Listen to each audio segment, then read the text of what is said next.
Hello my dear students, നമ്മൾ ഇന്ന് പഠിക്കാൻ പോകുന്ന ലീഡർ മെമ്പർ എക്സ്ചേഞ്ച് തിയറിയെക്കുറിച്ചാണ്. Okay, leader member exchange theory ഏതിൽ വരുന്ന തിയറിയാണ്?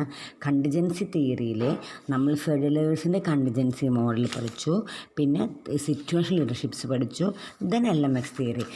ബേസിക്കലി കണ്ടിജൻസി തിയറിയുടെ ഒരു എസംഷൻ അണ്ടർലൈൻ എന്ന് പറയുന്നത്, അല്ലെങ്കിൽ അണ്ടർലൈൻ ഫാക്ടർ എന്ന് പറയുന്നത്, ഒരു ടൈപ്പ് ലീഡർഷിപ്പും ഒരു ലീഡറുടെ ലീഡർഷിപ്പ് എന്ന് പറയുന്നത് സക്സസ് ഡിസൈഡ് ചെയ്യുന്നത് അവർക്ക് ആ ഗ്രൂപ്പിൻ്റെ സ്വഭാവത്തിനനുസരിച്ചിട്ട്, ആ സിറ്റുവേഷൻ അനുസരിച്ചിട്ടുള്ള ലീഡർ ആവുള്ളൂ. അതായത് ഏത് സിറ്റുവേഷനാണോ, അല്ലെങ്കിൽ ഏത് ടൈപ്പ് ഓഫ് വർക്കാണോ, ഏത് ടാസ്ക് ആണോ, ഏത് ടൈപ്പ് എംപ്ലോയീസ് ആണോ, സബോർഡിനേറ്റ്സ് ആണോ, അതിനനുസരിച്ച് വേണം നമ്മൾ ലീഡർഷിപ്പ് സ്റ്റൈൽ. ഒരു single leadership style is not suit for every situation എന്നാണ് പറയുന്നത്. അതിൻ്റെ ഭാഗമായിട്ട് 2 പഠിച്ചതിന് മൂന്നാമത്തെ LMX തിയറി എന്ന് പറയുന്നത് നമുക്കറിയാം 1977 നമ്മുടെ ആദ്യത്തെ തിയറി വന്നെങ്കിലും അതിന് മുമ്പും LMX തിയറി വന്ന 77 വന്ന തിയറി ആയിരുന്നു നമ്മൾ സിറ്റുവേഷൻ ലീഡർഷിപ്പ് മോഡൽ. ഓക്കെ, അതാരെ കൊണ്ടുവന്നത്? ഹേഴ്സി ബെഞ്ചാർഡ് ആണ്. ഹേഴ്സി ആൻഡ് ബെഞ്ചാർഡും അതുപോലെ കെന്നത്ത്, അതായത് പോൾ ഹെൻസിയാണ് കെന്നത്ത് ബെഞ്ചാർഡ്, കാരണം ഹെൻസി ബെഞ്ചാർഡ് എന്ന് പറയുന്നത്. ഓക്കെ, ഹെൻസി ബെഞ്ചാർഡ്. ഇനി ലീഡർ മെമ്പർ എക്സ്ചേഞ്ച് തിയറി എന്ന് പറയുന്ന വേറൊരു പേരാണ് വെർട്ടിക്കൽ ഡൈഡ് ലിങ്കേജ് തിയറി എന്ന് പറയുന്നത്. ഈ തിയറിയിൽ പറയുന്നത് എന്താണെന്ന് വെച്ച് കഴിഞ്ഞാൽ, ഒരു ലീഡറും മെമ്പറും തമ്മിൽ ഒരു 2-way റിലേഷൻഷിപ്പ് ഉണ്ട്. അപ്പോൾ ഈ ലീഡർ അവരുടെ റിലേഷൻഷിപ്പ് വെച്ചിട്ട് പൊസിഷൻ വെച്ചിട്ട് അങ്ങോട്ടേക്കും സബോർഡിനേറ്റ്സിന് അങ്ങോട്ടും ഇങ്ങോട്ടും റിലേഷൻഷിപ്പ് കീപ്പ് ചെയ്യുന്നുണ്ട്. ഓക്കെ, ഈ റിലേഷൻഷിപ്പ് ആണ് അവരുടെ ആ ലീഡർ മെമ്പറുടെ റിലേഷൻഷിപ്പ് ഗ്രോ ചെയ്യും. അതാണ്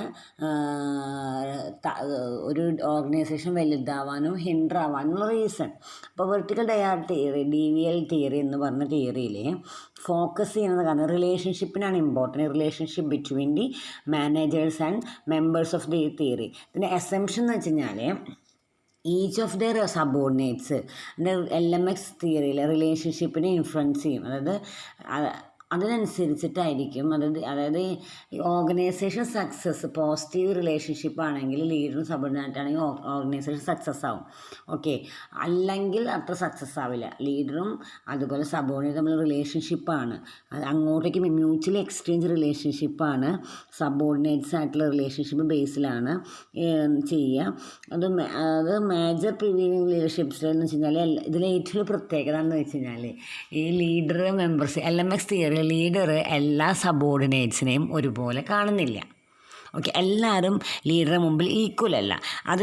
ഇതാണ് ഈ തിയറി കൊണ്ടുവന്നത്. പക്ഷെ അത് ഒരുപാട് കാലമായിട്ട് ഇതിന് റിവിഷൻ നന്നായിട്ട് നടക്കുന്നുണ്ട് കേട്ടോ, നമുക്കറിയാം. അപ്പോൾ അതിൽ എന്ത് സംഭവിക്കും? ഒരു ഇൻ ഗ്രൂപ്പും ഔട്ട് ഗ്രൂപ്പും ഉണ്ട്. എങ്ങനെയാണ് ഈ ഇൻ ഗ്രൂപ്പ് ഔട്ട് ഗ്രൂപ്പ് ഉണ്ടാവുകയെന്ന് വെച്ച് കഴിഞ്ഞാൽ, ആ റിലേഷൻഷിപ്പ് ഉണ്ടാവുന്നത് 3 സാഹചര്യത്തിലൂടെയാണ്. നിങ്ങൾ പേജ് നമ്പർ 109, 110 എന്നുള്ളതിൽ ശരിക്കും ഇത് പറയുന്നുണ്ട് കേട്ടോ.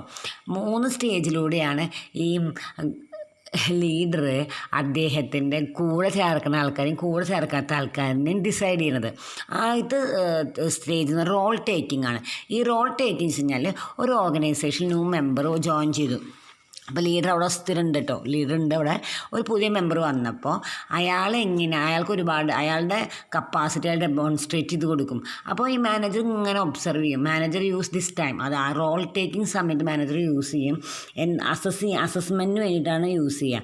എങ്ങനെയാണ് ഇയാൾ റെസ്പെക്റ്റ്ഫുള്ളാണ്, ഇയാൾക്ക് എന്തൊരു സ്കില്ലുണ്ട്, ന്യൂ മെമ്പറിൻ്റെ അയാൾക്ക് ഓപ്പർച്യൂണിറ്റി കൊടുക്കും. എന്നിട്ട് leader may offer them to opportunity to show their കപ്പാസിറ്റിയും സ്കില്ലും കാണിക്കുന്ന ഓഫേഴ്സ് കൊടുക്കും. അതേപോലെ ഈ സ്റ്റേജിൽ ബോത്ത് പാർട്ടീസ് ഇങ്ങോട്ടും ലൈക്കും റെസ്പെക്റ്റൊക്കെ കാണിക്കും. ഇങ്ങനെ റോൾ കൊടുക്കുന്ന അടുത്ത സ്റ്റേജിലേക്ക് പോകുമ്പോൾ ലീഡർക്ക് മനസ്സിലാക്കാൻ പറ്റും, അല്ലെങ്കിൽ ആ ഒരു അൺസ്ട്രക്ചേർഡ് ഇൻഫോർമൽ നെഗോസിയേഷനിലൂടെയും ആ റോൾ ക്രിയേറ്റ് ചെയ്തിട്ടുണ്ടാവില്ല. അൺസ്പോക്കൺ പ്രോമിസസ് ഒക്കെ ഉണ്ടാവും, ബെനിഫിറ്റ്സ്, പവർ, ഡെഡിക്കേഷൻസ് ഒക്കെ. ന്യൂ ടൈം എങ്ങനെയാണ് അയാൾ ജോലി ചെയ്യുന്നത്, റെസ്പോൺസിബിലിറ്റി എങ്ങനെ ചെയ്യുന്നത്, മാനേജർ ജനറൽ എക്സ്പെക്റ്റേഷൻ അനുസരിച്ച് ന്യൂ ടീം വർക്ക് ചെയ്യുന്നുണ്ടോ, ഹാർഡ് വർക്കിംഗ് ആണോ, ലോയൽ ആണോ, ട്രസ്റ്റ് വർത്തി ആണോ, ഇതൊക്കെ നോക്കിയിട്ടാണ് ലീഡർ തീരുമാനിക്കുന്നത്.